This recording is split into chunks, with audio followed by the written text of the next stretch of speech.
I faced discrimination my entire life because of my golden child sister, and my wedding day brought the perfect opportunity for revenge. My parents always favored her, and their partiality wasn't subtle. If she accused me of anything, they believed her without question and punished me. When I accused her, even with undeniable proof, she would receive a lighter consequence, and somehow, I'd end up being scolded too.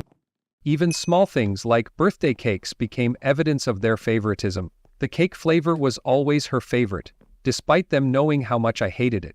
My parents consistently bought her more gifts and planned outings around her preferences, even if it was supposed to be about me. Growing up, she was spoiled and treated me like a punching bag. At first, she mostly ignored me, but things took a turn for the worse when we were teens. She had no friends. Whether they moved away or ditched her for her behavior, I couldn't say, since we weren't close. My parents, however, ignored this and only ever praised her achievements, conveniently glossing over her flaws. On the other hand, they used my flaws as material for teasing, constantly undermining me. I realized her friendlessness because we attended the same school, and it became evident she was no longer hanging out with anyone. Meanwhile, I was fairly popular, which seemed to irritate her. Once she noticed my social life, her occasional attacks on me turned into a relentless campaign to bring me down. She started accusing me and my friends of misbehavior, and my parents would immediately take her side. They began restricting my social life, claiming my friends weren't good influences, according to your sister, or saying, "Why can't you be more like her and enjoy family time?" The only saving grace during this difficult time was my extended family. Most of them lived nearby, and I shared a close bond with my cousins, despite some age differences. At one family gathering, my cousins invited me to an event I can't recall now, but I remember sadly telling them I wasn't allowed to go anywhere. When they asked why, my blunt younger self replied, "Because I'm not allowed to have friends since my sister doesn't have any." This comment reached the adults, who confronted my parents. They tore into them for their unfair treatment of me. While I was grounded for a month for lying, the uproar forced my parents to ease up on me slightly, so the punishment was worth it. My sister, humiliated that her lack of friends was exposed, demanded to change schools, and my parents obliged. This move cost them more money, as the new school was farther away, but they didn't hesitate to accommodate her. At her new school, she managed to make friends, but the damage to our relationship was done. Her newfound power over me only fueled her resentment, and she continued to make my life miserable. Her friends would come over and bully me, which my parents dismissed as just light teasing. I stopped inviting my own friends over to avoid the inevitable chaos. Either my parents would be terrible hosts, or my sister would accuse my friends of stealing, and my parents would believe her. Thankfully, my cousins became my safe haven. My parents wouldn't dare treat them poorly, which gave me a much-needed escape. Things escalated further when I got my first boyfriend. I avoided bringing him home for obvious reasons, but my parents insisted. One day we were separated at the house and he came to find me, visibly upset. He told me that my sister had approached him in revealing clothing, batting her eyelashes and making suggestive comments. She even tried to convince him I was a terrible girlfriend while painting herself as the better option. Disgusted, he left to find me and tell me everything. Of course, my sister spun a different tale for our parents. She claimed that my boyfriend had made inappropriate advances toward her, but that she had heroically refused, because she couldn't hurt me like that. Unsurprisingly, my parents believed her.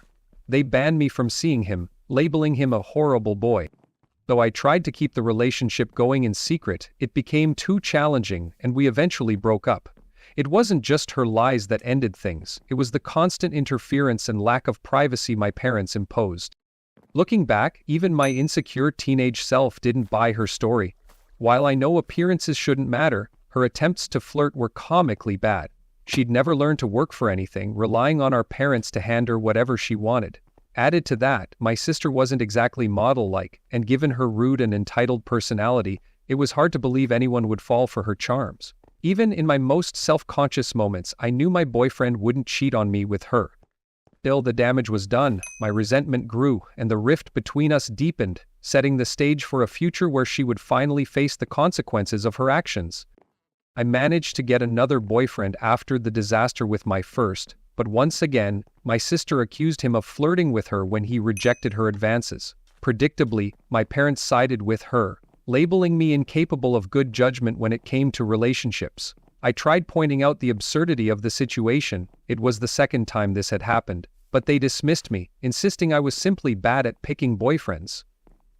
Number 1. The relationship couldn't survive the constant drama and interference and fizzled out like the first. By high school, my experiences with relationships had left me wary.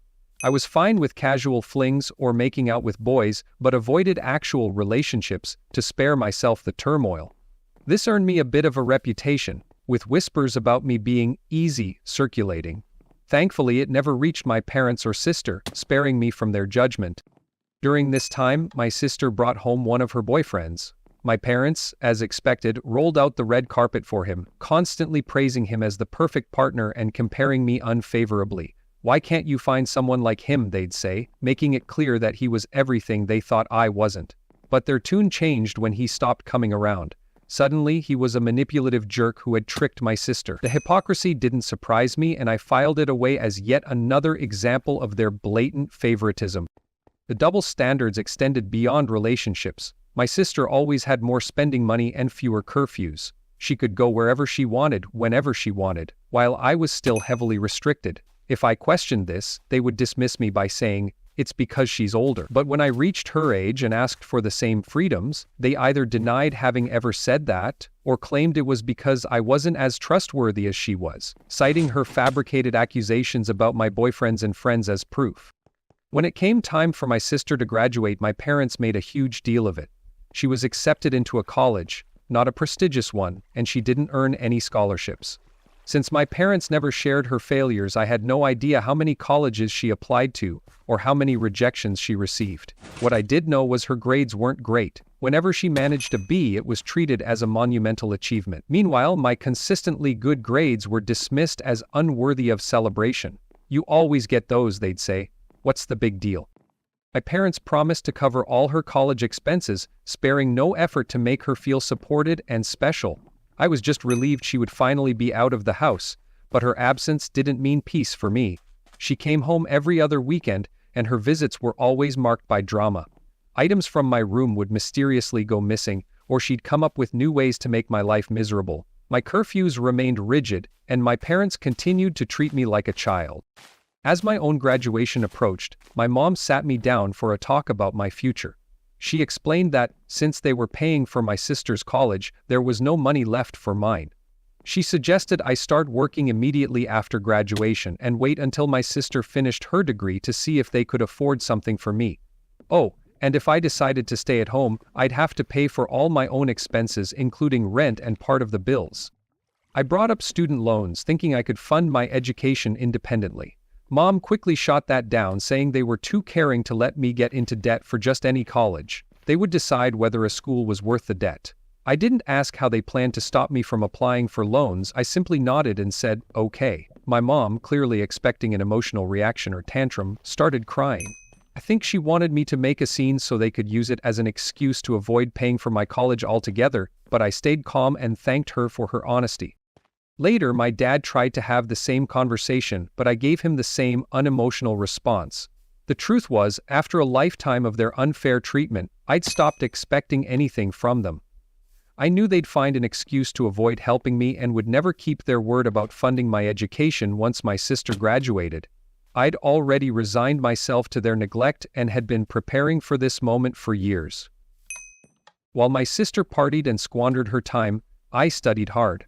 I had few friends and barely went out, so I poured all my energy into academics, seeing college as my ticket to freedom.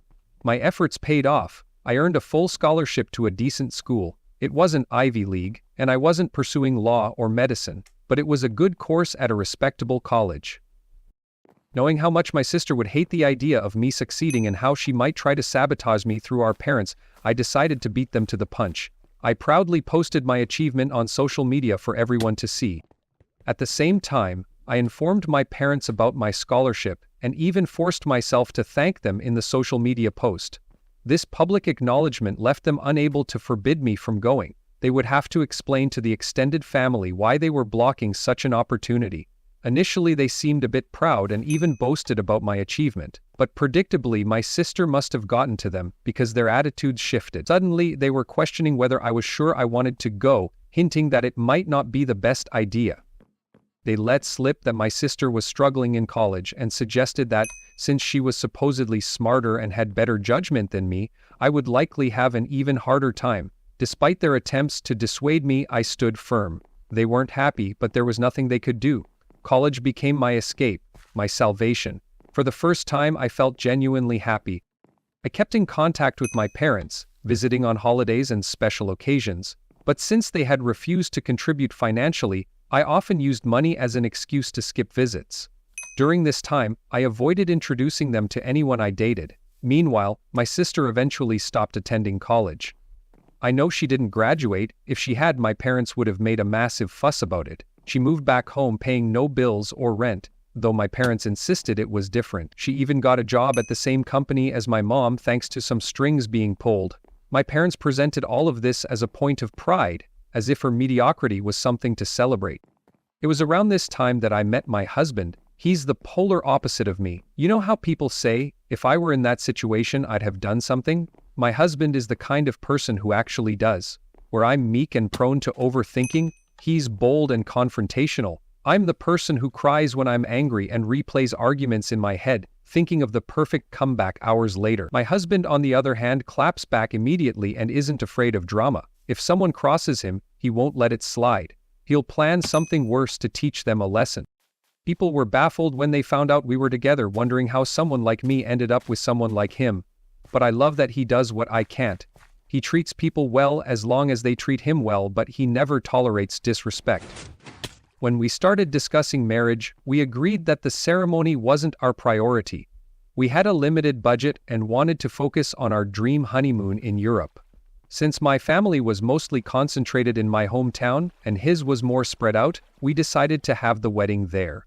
It was also practical since we lived nearby and could make long trips to handle the planning.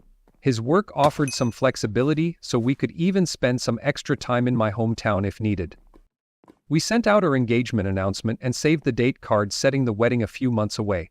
Naturally, my parents demanded to meet my fiancé. I wanted to refuse, to finally grow a spine, but I was struggling. The distance from my family had softened some of the bitterness, and I foolishly thought maybe they weren't as bad as I remembered. My husband, however, wasn't fooled. When I told him about their request, he looked like I'd just canceled Christmas. Still, he assured me he'd handle it. He even bought a high-quality recorder he could slip into his pocket, ready to document whatever nonsense my sister might pull. He was eager for the confrontation, fantasizing about all the ways he could call out her advances, insult her, and spread the recording among the family. So off he went, excited and prepared. When he came back, he was practically glowing with glee. Babe, he said, barely containing his excitement. You won't believe the awful things they wanted. Babe, we can ruin them so bad it's perfect.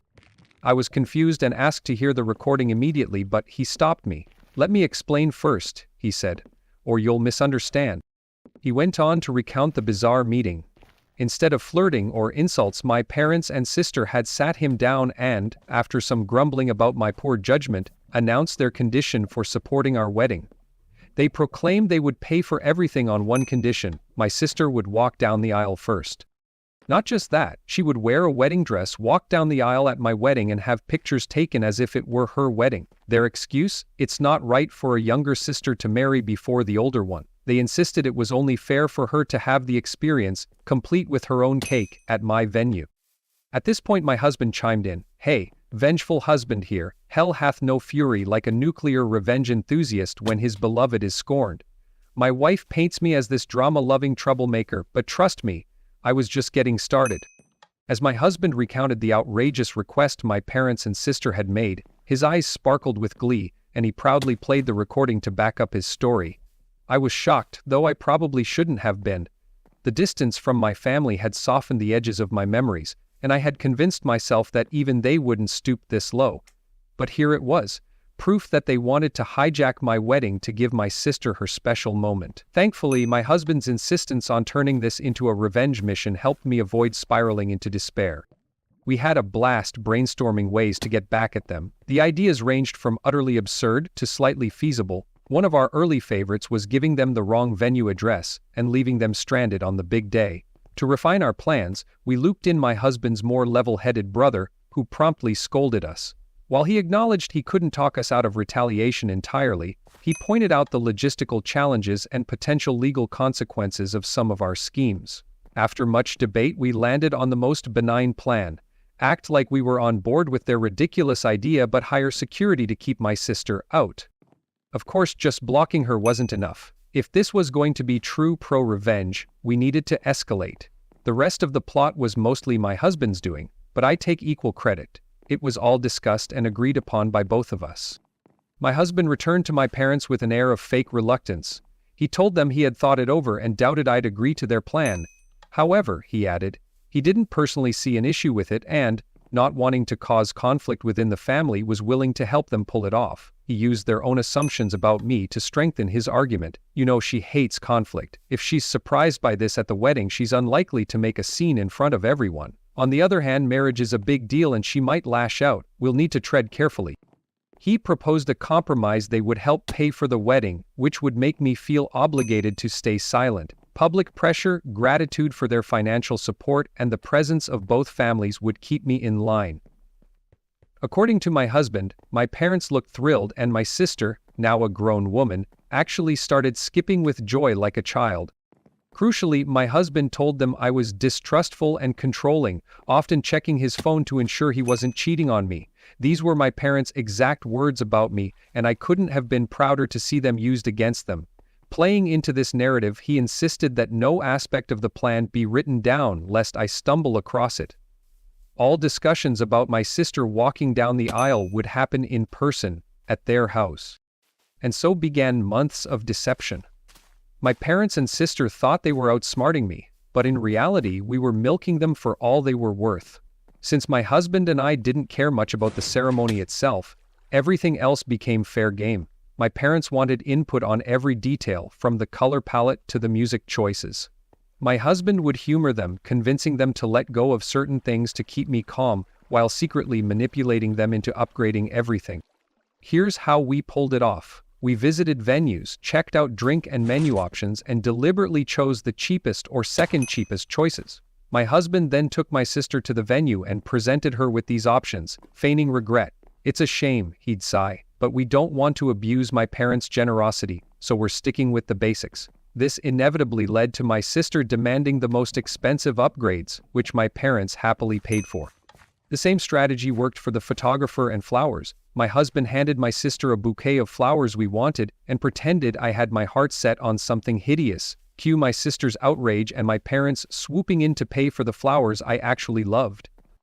The wedding dress presented a minor hiccup. My parents wanted me to wear a dress that wasn't outright hideous but was completely unflattering and not my style. Our initial plan was to say yes and then simply not use it, but my mom, sensing I might resist, sent me a message about the dress. When my mom sent a message about the hideous dress she wanted me to wear, we realized we couldn't simply ignore it. It would serve as proof against us. So I refused to respond and stood my ground. My husband stepped in, heading over to smooth things over and see what could be done. My sister, ever conniving, suggested ruining the dress I actually wanted so I'd have no choice but to wear the one they picked. My husband pretended to go along with it, all the while keeping up the ruse that he was secretly on their side. Throughout the planning process, we made sure to keep all communication verbal, avoiding anything in writing. Anytime my sister messaged my husband directly, I made a point of replying instead, which reinforced the neurotic and controlling image my husband had painted of me. They believed his story completely and avoided putting anything about their plan in writing. Some might find it unsettling that their partner would talk badly about them to their family, but I found it hilarious. The idea of being portrayed as this overbearing, paranoid person was so far from who I actually was that I encouraged him to keep it up. I guess my sense of humor is a little warped. Of course, my sister tried to flirt with him at some point, but he pretended to be conflicted to sell the idea that he was with them. He also fed them little secrets he claimed I didn't know, keeping them in the dark about the real plan, hiring security to prevent her from entering. The entire scheme was so ridiculous that we couldn't stop laughing about it. We had originally considered a courthouse wedding to save money for our honeymoon, but thanks to my parents we ended up with an extravagant, expensive ceremony that we barely had to pay for. My husband gleefully called it compensation for emotional damages. My husband loved the trickery even more than the wedding planning itself. Watching him happily spend entire Saturdays driving to meet my family and discuss wedding details was both baffling and endearing. The day of the wedding finally arrived. The plan my parents, sister, and husband had concocted was that my sister would wait until everyone was seated. Since the bride traditionally enters late, she would use that moment to walk down the aisle in her wedding dress. By the time I noticed, it would be too late to stop her. As for the dress sabotage, my husband had taken leftover fabric from my actual wedding dress alterations to my parents' house and shown it to them as proof that he had destroyed it. He then claimed he had to rush back to me to calm me down, leaving them convinced everything was going as planned. At the venue, we kept our real security discreet at first. Guests, including my parents, only saw a woman with a clipboard checking names at the entrance. Once my parents were settled inside, we brought out the actual security guard, a man who looked like a professional bodyguard. We instructed him to deny my sister entry and promised a generous tip for his cooperation and confidentiality. The moment of chaos came when my parents received a text that my sister was 5 minutes away. My dad signaled for the ceremony to begin, and my bridesmaids, prepped in advance to follow his lead, took their positions. My dad stood at the entrance waiting for me, while a friend not in the wedding party texted me discreetly to get ready so we wouldn't raise suspicion. As the bridal song began, the doors opened, and I entered. My dad looked utterly shocked to see me. He glanced behind me, trying to see the entrance, but from where we were, he couldn't spot it. Then his phone rang. I caught a glimpse of the screen. It was my sister. He muttered something incoherent about something coming up and rushed off, leaving me standing there. Gasps and murmurs rippled through the room. The friend we'd planted loudly exclaimed, "What happened?" I lied, pretending to be tearful. "He told me it wasn't supposed to be me walking down the aisle," I said, my voice cracking. My husband and I had agreed on this line beforehand. It was designed to make my dad look as terrible as possible if he abandoned me. Though I was acting, the tears weren't entirely fake. I was genuinely hurt and trying not to cry. The friend, playing her part perfectly, asked loudly enough for everyone to hear, "What does he mean it shouldn't be you?" Then, without waiting for a response, she said, "I'll go check," and stormed out. Her mission was to cause chaos at the entrance and ensure my dad couldn't come back to interfere with the ceremony. Eventually, my mom followed my dad out, leaving me alone at the altar. My husband's dad, who had been briefed on the situation, quickly rushed over to take my dad's place. His desperate run to escort me made me smile despite the drama. I took his arm and walked down the aisle, ready to continue the ceremony as planned. As I walked down the aisle, I could hear whispers ripple through the crowd as people discussed what had happened. Some left their seats to investigate, while others stayed, clearly confused. By the time I reached my husband, everything felt like it was back on track. He comforted me with a joke about how convincing my tearful performance had been, saying I deserved an Oscar for it, and reassured me that he'd deal with my parents for their antics. We got married without any further interruptions, though I noticed a steady flow of guests leaving and returning during the reception. No one dared to tell me what was going on, but I could sense the tension. At one point, someone whispered something to my husband, and he excused himself. When he came back, his expression was thunderous, but he leaned in to whisper that he needed to step away for a moment. He was fighting the urge to break character and smile. Here's the aftermath, pieced together from my husband, friends, family, and even the security guard we hired. My sister arrived at the venue dressed in a wedding gown, just as they had planned. Our security guard, as instructed, blocked her at the entrance and politely informed her that there must be a mistake because there was already a bride inside. He played his role perfectly, and we tipped him generously afterward. When my dad arrived, he tried to strong-arm the guard, demanding he let my sister in. He threatened to call the police, insisting the guard wasn't authorized to work there. The security guard calmly offered to call the police himself, explaining that he was hired by the venue and was simply doing his job. Realizing this would take too long, my dad switched tactics, yelling at the guard and trying to intimidate him. At this point, our planted friend arrived and immediately started shouting at my sister. She berated her for showing up in a wedding dress and made a huge scene, effectively stalling the situation. Soon after, my mom showed up, followed by more guests who had wandered outside to see what the commotion was about. By then, the plan was in shambles. All my parents could do was try to manage the fallout as word spread about what they had attempted. What followed was a complete disaster for them. People started yelling at my parents and sister, horrified that they would try to pull something so outrageous. Desperate to save face, they claimed it wasn't a secret and shifted the blame onto my husband. When someone fetched him to explain, my husband put on his most confused expression and denied everything. To quote my husband later, "Gaslight gate keep girl boss." He firmly denied ever agreeing to such a ridiculous plan. When they insisted he asked for proof. Naturally, they had none, since all the communication had been verbal. My dad tried to explain that my husband had told them not to text, to which my husband laughed and replied, "Wow, how convenient. Why would I ever agree to something so insane?" He didn't stop there. My husband tore into them, calling them terrible parents and declaring that he wouldn't let their lies and schemes ruin his wedding. Then, with his righteous speech complete, he calmly walked back to me, leaving them floundering. No one believed my parents or sister. Though the venue's cameras wouldn't release footage since it was for security purposes, some guests had filmed parts of the fiasco. Watching the videos of my parents and sister getting torn apart by everyone who witnessed the drama was one of the best wedding gifts I could have asked for. My sister threw a full-blown tantrum, screaming, crying, and even sitting on the ground kicking her legs like a toddler. My dad looked ready to hit my husband but was restrained by the guard and other guests. My mom was sobbing, and my dad's face alternated between purple and pale white as he tried to come up with excuses. They kept insisting my husband had been in on the plan, but no one believed them. People repeatedly asked why he would agree to such a thing, why there was no proof, and why they wanted my sister to walk down the aisle at my wedding in the first place. They had no good answers. Eventually they were told to leave. My dad had to drag my sister off the ground because she refused to move. Back inside, the atmosphere was markedly different. No one mentioned what had happened, likely to spare me any discomfort.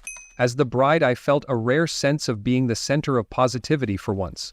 Everyone seemed to go out of their way to be cheerful and kind, making the party feel even more special. My husband jokingly said the expensive food and drinks probably helped keep everyone happy, and I couldn't disagree. We had an incredible time. My husband couldn't keep up his angry facade for long before he broke into smiles again. After the party, we left for the hotel to catch some sleep before heading off on our dream honeymoon. Speaking of the honeymoon, my parents had tried to pay for our plane tickets, but we declined, worried they might try to cancel them out of spite. Since then, all three, my parents and sister, have tried to contact me. My husband insisted on ignoring their calls to keep a paper trail, a decision that proved wise. Eventually, my sister sent me an unhinged rambling, blaming me for her humiliation and calling my husband a two-faced snake, who had fooled them for months. We couldn't stop laughing. My husband found my sister's unhinged message both absurd and entertaining. She blamed me for her humiliation, accused my husband of cheating on me with her, and even hoped he would cheat on me with someone else. He thought the message was so ridiculous that he joked about printing and framing it for our wall. Without wasting any time, he grabbed my phone, took screenshots of the call logs, my sister's messages, and the texts from my parents demanding that I pick up the phone, and sent everything to our family group chat. He also included screenshots of the insults and threats they had sent to him, keeping up his act of pretending to be completely baffled by their claims. Maintaining his "I never agreed to anything" stance, he even threatened to sue them for defamation and harassment. To add a dramatic flourish, he wrote a message to the group asking the family for help because I was being harassed non-stop by my parents and sister. He pleaded with them to intervene and stop them from ruining our honeymoon, after they'd already tried to ruin our wedding. To drive the point home, he asked the family not to share our location, jokingly adding that he didn't want my parents sending my sister to the honeymoon suite, claiming he'd agreed to pretend to sleep with her. Her family was appalled and promised to handle the situation. Since then, we've enjoyed peace and quiet. My husband, however, was a little disappointed that my sister didn't disobey and show up anyway. He had been looking forward to calling her out again and giving her another verbal lashing. So far things have been calm, but we'll see if it lasts. As for why they've always treated me this way, I've thought about it for most of my life but never found a concrete answer. When I was younger, I tried asking my parents, but they always denied treating me differently and would scold me for being spoiled. Over time, I gave up trying to understand. Based on my observations, I suspect it's because I was an unplanned child. My sister was long awaited, celebrated as a miracle baby. Given our small age gap, I think my parents didn't expect another pregnancy so soon. Perhaps they didn't even realize my mom was pregnant until it was too late. leaving them with an unplanned baby to raise while still caring for a newborn. Financial struggles may have added to their resentment, but ultimately none of it justifies the way they treated me. No reason could. As for the absurd plan they tried to pull at my wedding, my husband and I believe they never truly intended to follow through with it. It seems likely my sister threw a tantrum about me getting married first, a situation she clearly couldn't handle given her lack of romantic prospects. To appease her, my parents came up with that outrageous idea, fully expecting my husband to refuse. They probably thought they could use the refusal to save face with my sister, saying, "We tried," while also avoiding the expense of my wedding. But when my husband accepted their ridiculous proposal, they had no way to back out without angering my sister, so they stuck with it, and ultimately, it blew up in their faces. Thank you for watching. Don't forget to like, comment where you're watching from, subscribe, and hit the notification bell to stay updated on more shocking real-life stories happening around you. Visit us on Instagram and Facebook to see what we can do to support you.